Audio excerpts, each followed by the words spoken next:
Hello everyone, welcome back to K Guru channel bye निर्मल गुप्ता। प्यारे बच्चों, आप सभी को दीपावली की हार्दिक शुभकामनाएं। सभी पर लक्ष्मी माँ की असीम अनुकंपा रहे।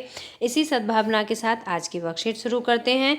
सभी बच्चे अपनी वर्कशीट पर विषय लिखेंगे विज्ञान, कार्यपत्रक 13, अपना नाम लिखेंगे, कक्षा अध्यापक का नाम लिखेंगे, तिथि लिखेंगे 13 नवंबर 2020। तो स्टार्ट करते हैं आज की वर्कशीट साइंस सब्जेक्ट की, जिसका टॉपिक है मृदा में पोषकों की पुनः पूर्ति।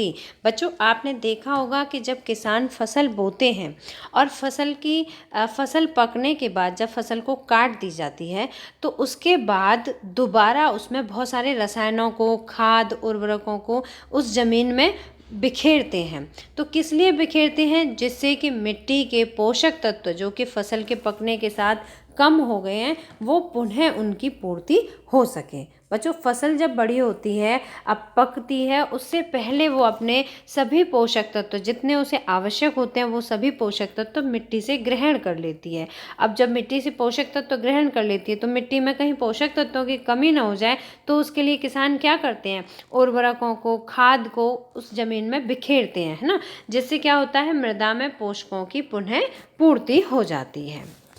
राधिका जब अपने निकट की फसल की खेत में भ्रमण कर रही थी तब उसने देखा कि किसान खेतों में खाद फैला रहे हैं। किसान क्या कर रहे हैं? खेतों में खाद फैला रहे हैं। उसने बगीचे में भी माली को ऐसा करते हुए देखा, जहां वे लॉन और गमलों में खाद का उपयोग कर रहे थे।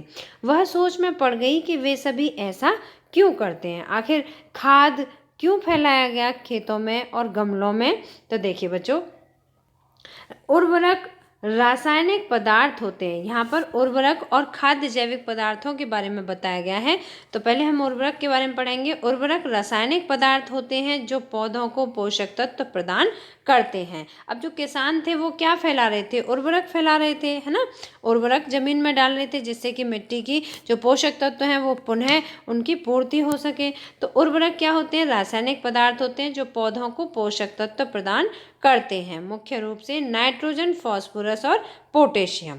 ठीक है, कौन कौन से होते हैं? नाइट्रोजन, फास्फोरस और पोटेशियम, ये उर्वरक कहलाते हैं। खाद्य जैविक पदार्थ। अब बच्चों, खाद्य जैविक पदार्थ कौन से होते हैं?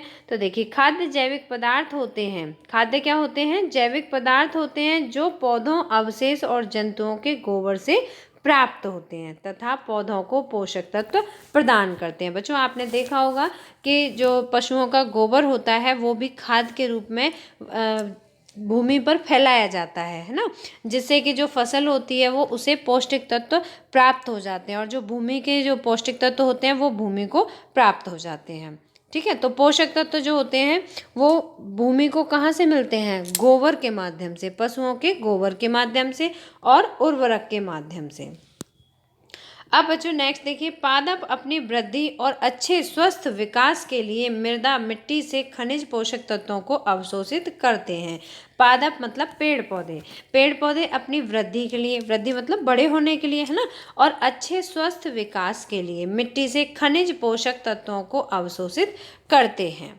अतः मृदा में इनकी मात्रा लगातार कम होती जाती है। जो पेड़ होते हैं वो अपनी ज़रूरत के अनुसार अपनी वृद्धि और अपने स्वस्थ विकास के लिए मिट्टी से पोषक तत्वों को ग्रहण कर लेते हैं। तो क्या होता है कि मिट्टी में पोषक तत्वों की मात्रा लगातार कम होती चली जाती है ना।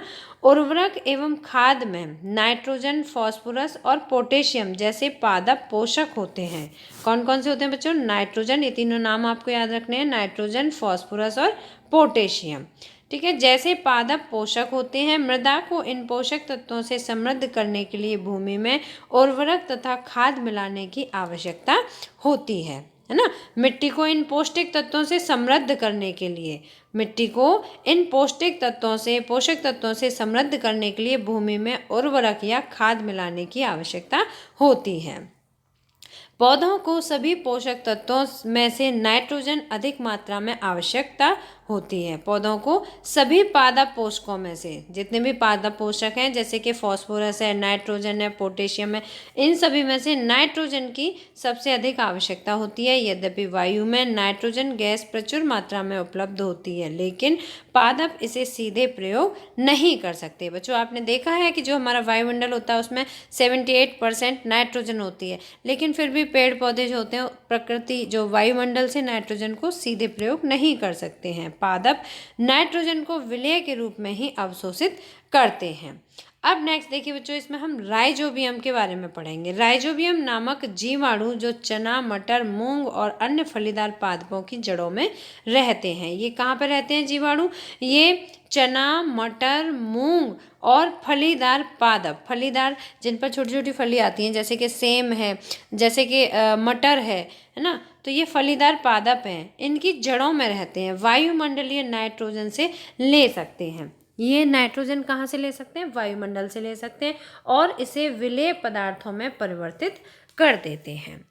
अब बच्चों इसके बाद नेक्स्ट देखिए, अधिकतर दालें फलीदार पादपों से प्राप्त होती हैं। जितनी भी दालें होती हैं बच्चों, उनमें अधिकांश दालें फलीदार पौधों से प्राप्त होती हैं। राइजोबियम अपना भोजन स्वयं नहीं बना सकता, तो राइजोबियम कहाँ रहता है? पौधों की जड़ों में रहता है ना। फलीदार पौधे बैक्टीरिया को भोजन और आश्रय प्रदान करते हैं। यह सहजीवी संबंध कहलाता है। बच्चों ये तो हमने पिछली वर्कशीट में भी पढ़ा था सहजीवी संबंध के बारे में, है ना, कि जब दो जीवों के बीच में आपसी संबंध होता है जो आवास और पोषण के लिए एक दूसरे को लाभ पहुंचाते हैं, तो उस संबंध को क्या कहते हैं? सहजीवी संबंध कहते हैं। इसमें भी देखिए सहजीवी संबंध दो जीवों का मध्य संबंध जिसमें दोनों जीव आवास एवं पोषण के लिए परस्पर लाभान्वित होते हैं, मतलब एक दूसरे से लाभ लेते हैं, तो उस संबंध को क्या कहते हैं? सहजीवी संबंध कहते हैं। अब बच्चों हम आज की वर्कशीट पर आधारित सभी प्रश्नों को पढ़कर समझेंगे और इनका उत्तर लिखेंगे। तो देखिए पहला प्रश्न है, उर्वरक और खाद के बीच में एक अंतर लिखें। उर्वरक और खाद के बीच में एक अंतर लिखें। तो बच्चों आप अपनी वर्कशीट से यहाँ से डायरेक्ट लिखेंगे, ये आपका आंसर नंबर 1 है। ठीक है, पहला उत्तर है ये आप लिखेंगे, उर्वरक रासायनिक पदार्थ हैं जो पौधों को पोषक तत्व प्रदान करते हैं, और ये भी लिखेंगे आप खाद्य जैविक पदार्थों के बारे में। ठीक है, तो जो उर्वरक हैं वो मुख्य रूप से कौन कौन से हैं? नाइट्रोजन, फास्फोरस और पोटेशियम। और इसके अलावा आप ये भी लिखेंगे, खाद्य जैविक पदार्थ होते हैं जो पौधों अवशेष और गोबर से प्राप्त होते हैं तथा पौधों को पोषक तत्व प्रदान करते हैं। तो आपका पहले प्रश्न के आंसर में आप यहाँ से यहाँ तक ये पूरा लिखेंगे। अंतर पूछा है, ये उर्वरक रासायनिक के बारे में है, ये खाद्य जैविक के बारे में है, दोनों के बारे में आपको लिखना है। ठीक है, इसके बाद प्रश्न नंबर 2 है बच्चों, पादप के लिए आवश्यक 3 मुख्य पोषक तत्व कौन कौन से हैं? तो 3 मुख्य पोषक तत्व तो यहाँ पर देखिए फिलप्स के रूप में पूछे गए हैं, तो आप उसमें लिखेंगे नाइट्रोजन, आंसर नंबर 2। ठीक है, नाइट्रोजन, फास्फोरस एंड पोटेशियम, ये 3 पोषक तत्व हैं जो कि पौधों के लिए आवश्यक होते हैं। ठीक है, इसके बाद प्रश्न नंबर 3 है, सहजीवी संबंध से आप क्या समझते हैं? तो इसका आंसर आप यहाँ से लिखेंगे, आंसर नंबर 3 है ये, आंसर नंबर 3। सहजीवी संबंध मतलब दो जीवों का मध्य संबंध जिसमें दोनों जीव आवास और पोषण के लिए परस्पर लाभान्वित होते हैं, उस संबंध को क्या कहते हैं? सहजीवी संबंध कहते हैं। जैसे कि राइजोबियम है ना, आप इसका उदाहरण भी लिख सकते हैं, जैसे कि राइजोबियम जीवाणु जो है वो फलीदार पौधों की जड़ों में रहता है, तो राइजोबियम जीवाणु और फलीदार पौधे दोनों का आपसी में सहजीवी संबंध होता है। इसके बाद बच्चों प्रश्न नंबर 4 है, पादपों को उर्वरक एवं खाद की आवश्यकता क्यों होती है? तो बच्चों क्यों आवश्यकता होती है? तो आपने अभी पढ़ा था, देखिए इसका आंसर आप यहाँ से लिखेंगे, मिट्टी को इन पोषक तत्वों को समृद्ध करने के लिए भूमि में खाद मिलाने के लिए आवश्यकता होती है। प्रश्न नंबर 4 का उत्तर मैंने यहाँ लिखा भी है, आप यहाँ से लिख सकते हैं प्रश्न नंबर 4 का। तो देखिए नाइट्रोजन, फास्फोरस तथा पोटेशियम जैसे पोषक तत्वों से समृद्ध होने के लिए पादपों को उर्वरक एवं खाद्य की आवश्यकता होती है। तो ये हुए आपके चारों प्रश्नों के उत्तर। मैंने आपको 3 के उत्तर आपकी वर्कशीट से ही बताए हैं और 4th लिख के दिया है। तो बच्चों अगर आपको वर्कशीट समझ आई हो तो लाइक ज़रूर करना, अपने फ्रेंड्स के साथ शेयर करना, और अगर आपने अभी तक हमारे चैनल को सब्सक्राइब नहीं किया तो आज सब्सक्राइब जरूर करना। और वर्कशीट के अंत में एक बार फिर से आप सभी को दीपावली की हार्दिक शुभकामनाएँ।